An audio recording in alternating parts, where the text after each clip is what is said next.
Apa kamu pernah mengalami kecemasan karena setiap hari berita selalu membahas bahaya virus corona? Apa kamu sekarang merasa damai karena tidak ada berita satupun yang membahas gorengan dicampur boraks dan formalin di sekitar sekolah SD dekat rumahmu? Apa kamu termasuk orang yang suka menebar sifat jagoan dan sok pintar di kolom komentar di suatu berita yang disediakan oleh suatu media sosial di internet? Jika kamu mengalami hal-hal tersebut, mungkin kamu perlu memahami apa itu teori post-truth. Teori post-truth ini juga ada kaitannya dengan kehadiran teori konspirasi. Ya, konspirasi yang akhir-akhir ini sering kita dengar. Saya akan jelaskan apa itu teori post-truth, mulai struktur sampai agennya, dan kaitannya dengan teori konspirasi. Tapi sebelumnya jangan lupa untuk subscribe channel YouTube ini. Kalau bisa, pinjam HP keponakanmu untuk klik tombol subscribe agar banyak hamba Allah yang tidak ketinggalan informasi tentang pemikiran kritis lainnya. Jika menyukai video ini, beri like dan berbagi video ini ke siapapun yang membutuhkan penyegaran dan imunitas otak. Langsung saja, saya akan bahas post-truth. Post-truth adalah konsep filosofis dan politis yang membahas lenyapnya standar objektif untuk kebenaran dan hadirnya selip pada kebenaran yang terus berotasi antara fakta, pengetahuan, pendapat, kepercayaan, dan kebenaran itu sendiri. Sederhananya, itu seperti kamu yang saat terbelah antara meyakini wacana teori konspirasi atau wacana media mainstream yang tidak meyakini teori konspirasi. Media memiliki peran sebagai corong dari pihak yang berkepentingan untuk menyampaikan suatu narasi atau berita. Ini sudah bukan lagi tentang hubungan antara berita, opini, dan fakta, melainkan hubungan antara berita, kebohongan, dan kepentingan. Istilah post-truth mendapatkan popularitas yang cukup luas, terutama ketika masyarakat mulai melek politik, sehingga memunculkan istilah politik post-truth. Kamu pasti masih ingat betapa kacaunya media di Indonesia ketika mereka menampilkan calon presiden dari partai politik yang diusung oleh kepentingan masing-masing. Media X menampilkan kebusukan calon A, dan media Z menampilkan kebusukan calon B, dan begitu seterusnya. Sehingga kekacauan ini menyebabkan menurunnya kepercayaan masyarakat terhadap politik. Sikap apatisme juga hadir dari masalah ini. Tentu saja, juga pasti akan ada banyak yang mengatakan bahwa kondisi kacau dan respon netizen di jagat internet itu menjelaskan bahwa ini adalah demokrasi. Padahal yang terjadi sebaliknya, itu adalah kekacauan trust dan politik. Contoh lain di Ukraina tahun 2014, terjadi revolusi Ukraina yang juga dikenal sebagai revolusi Euromaidan atau revolusi martabat Ukraina. Terjadi serangkaian peristiwa kekerasan yang melibatkan pengunjuk rasa, polisi anti huru-hara, dan penembak tak dikenal di Kiev, sampai memuncak dengan tersingkirnya presiden Ukraina yang terpilih, Viktor Yanukovych, dan penggulingan pemerintah Ukraina. Tumbangnya presiden Ukraina adalah karena adanya keterlibatan media berita Rusia dan Amerika. Contoh lain, pada periode pemilihan presiden Amerika Serikat tahun 2016 dan referendum Brexit, Senat Amerika pernah memanggil perwakilan Google, Facebook, dan Twitter untuk menyabotase suara pemilih dan memecah belah masyarakat Amerika saat itu. Selain itu, Trump juga menggunakan media sosial untuk kampanye dan mempengaruhi pemilih dengan membuat 50.000 sampai 60.000 iklan yang berbeda di media sosial, terutama di Facebook, hanya untuk memanipulasi persepsi masyarakat Amerika tentang dirinya. Di Inggris, referendum Brexit menjadi sangat masif ketika bersentuhan dengan jagat media sosial seperti Facebook dan Twitter. Dari sini kita paham bahwa banyak media saling berkompetisi untuk menjatuhkan pihak oposisinya, sehingga media menjadi instrumen untuk kekuasaan, bukan menyampaikan fakta objektif. Yang menarik dalam post-truth adalah mereka tidak sepenuhnya berbohong dengan narasinya, namun mereka juga tidak menyampaikan kebenaran secara total. Sama seperti kamu ketika mengatakan kepada pacarmu bahwa kamu tidak selingkuh, padahal kamu pernah ke bioskop berduaan dengan orang lain. Kamu tidak berbohong, namun kamu tidak jujur. Muhehe. Dengan kata lain, post-truth merujuk pada keadaan di mana fakta-fakta objektif kurang menjadi berpengaruh dalam membentuk opini publik dan justru sangat berpengaruh ketika menarik emosi dan kepercayaan pribadi masyarakat. Lihat saja netizen di jagat Facebook, Twitter, atau Instagram. Setiap ada berita yang hits dan meledak, secara serampangan mereka langsung menghajar babak belur pihak korban atau oposisi dari media yang menyampaikan. Bengisnya respon netizen adalah bukti bahwa rendahnya minat membaca akan meningkatkan minat berkomentar. Kurangnya wawasan akan mempermudah akses emosi untuk meledakkan reaksi. Ini mengapa hoax itu lebih memberi kepuasan kepada diri kita daripada fakta. Post-truth membuat masyarakat lebih mencari pembenaran daripada kebenaran. Post-truth akan membuat kita berselancar dalam dunia perdebatan moral, epistemologis, atau menjadi sok jagoan dalam berargumen di dunia maya, meskipun kita tak memiliki latar belakang yang cukup kuat untuk membahas masalah itu. Dan post-truth juga menghadirkan politik kebodohan yang sebelumnya dikuasai oleh relativisme dan demokrasi imajiner serta postmodernisme. Jadi bisa dikatakan bahwa post-truth menelanjangi politik kita saat ini. Post-truth itu membuka aib politik tentang ketidaktulusan, kebohongan, penipuan, dan kepalsuan yang disengaja, seperti cintamu yang palsu. Muhehe. Dari sini mungkin kita mulai menyadari bahwa era post-truth menjelaskan adanya suatu pergeseran sosial, budaya, psikologis, dan politik yang melibatkan media, baik yang mainstream, subversif, radikal, kiri, dan lain sebagainya. Media apapun selalu membawa bendera ideologis, dan itu yang mempengaruhi cara, gaya, pesan tersirat, ideologi, dan lain sejenisnya dari opini yang disampaikan. Fakta-fakta memudarkan diri dengan hoax dan kebohongan. Jujur, kebohongan dan fakta memiliki hubungan yang harmonis dalam komunikasi, karena kebohongan yang terus diulang akan menciptakan fakta dan kebenaran dalam persepsi yang menerimanya.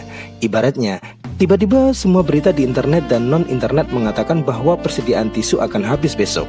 Kemudian masyarakat berbondong-bondong belanja tisu hari ini, sehingga besoknya persediaan tisu benar-benar habis.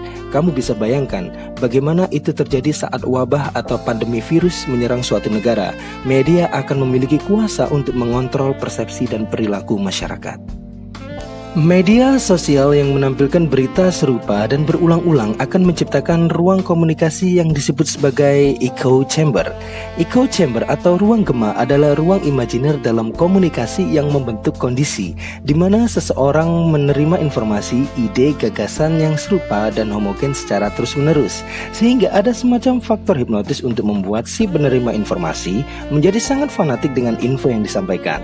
Echo chamber terjadi karena media menyampaikan info atau berita yang homogen, sementara yang tidak homogen, apalagi yang beroposisi, akan disingkirkan agar gemanya tidak terdistrupsi atau terganggu.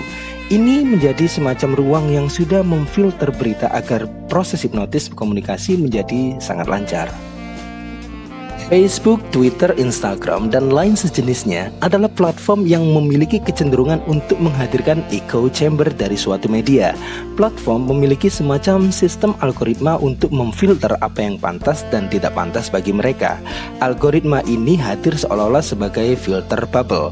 Algoritma filter bubble mengkondisikan pengguna mendapatkan informasi sesuai dengan riwayat penggunaannya.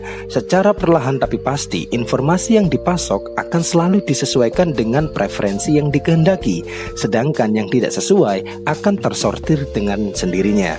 Jadi bisa dikatakan bahwa filter bubble memiliki kerja untuk menginternalisasi berita yang akan disuapkan ke otakmu dan mengeksternalisasi berita yang tidak akan kamu konsumsi.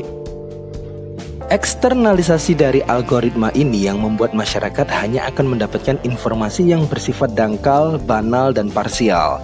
Dampaknya adalah polarisasi masyarakat yang semakin tajam dan berpotensi memantik konflik yang berkepanjangan.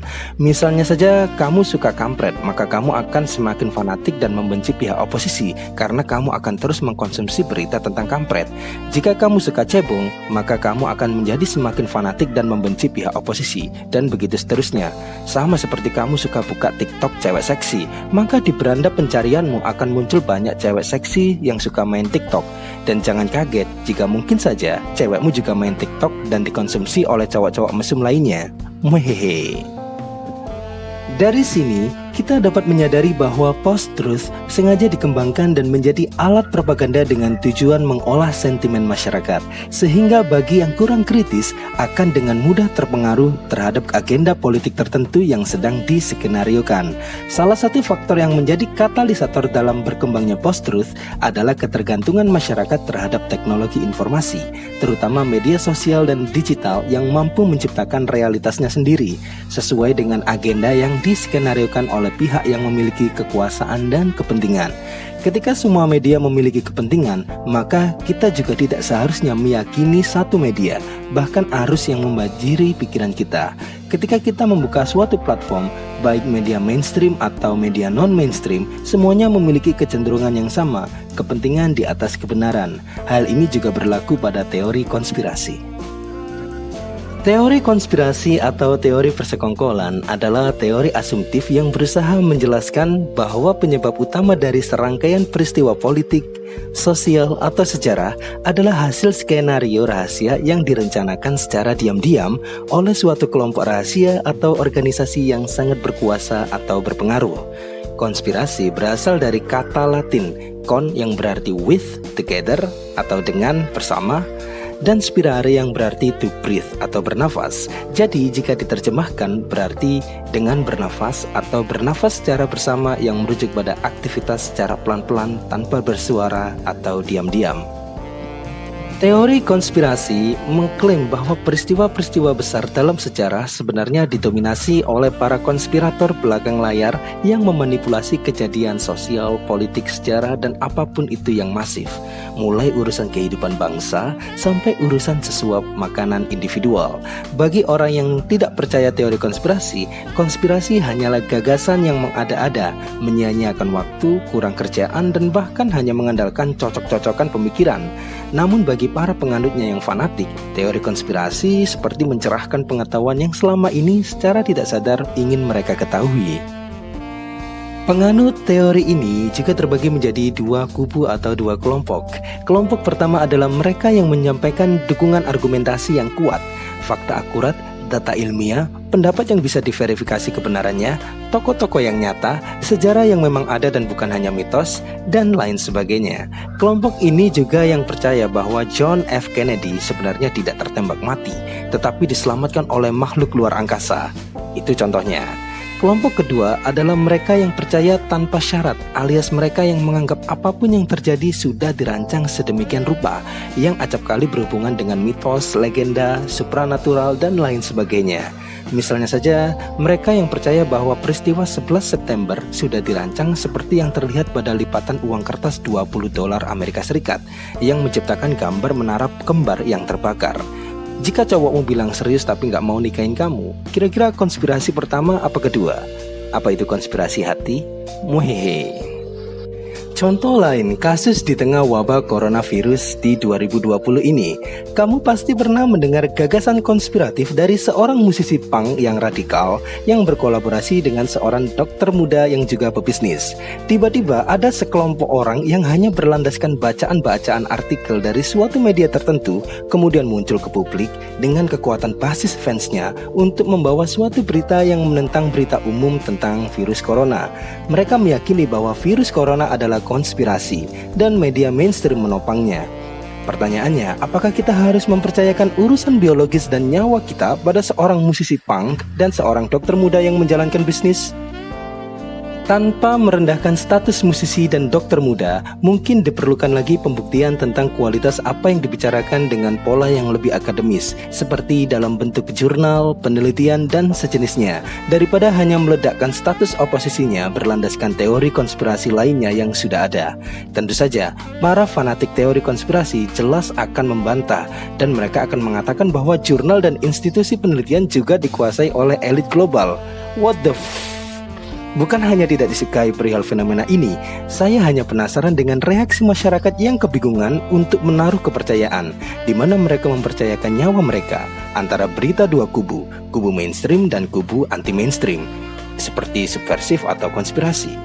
Ini yang membingungkan.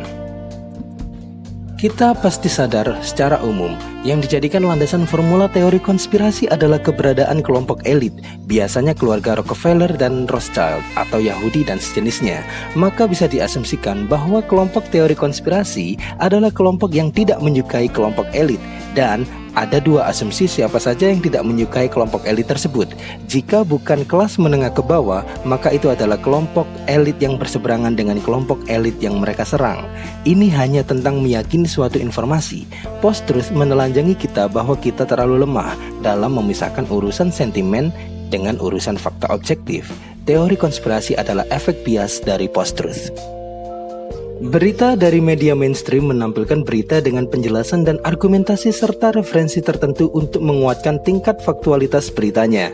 Teori konspirasi juga menyampaikan beritanya dengan penjelasan dan argumentasi serta referensi tertentu untuk menguatkan tingkat faktualitas beritanya.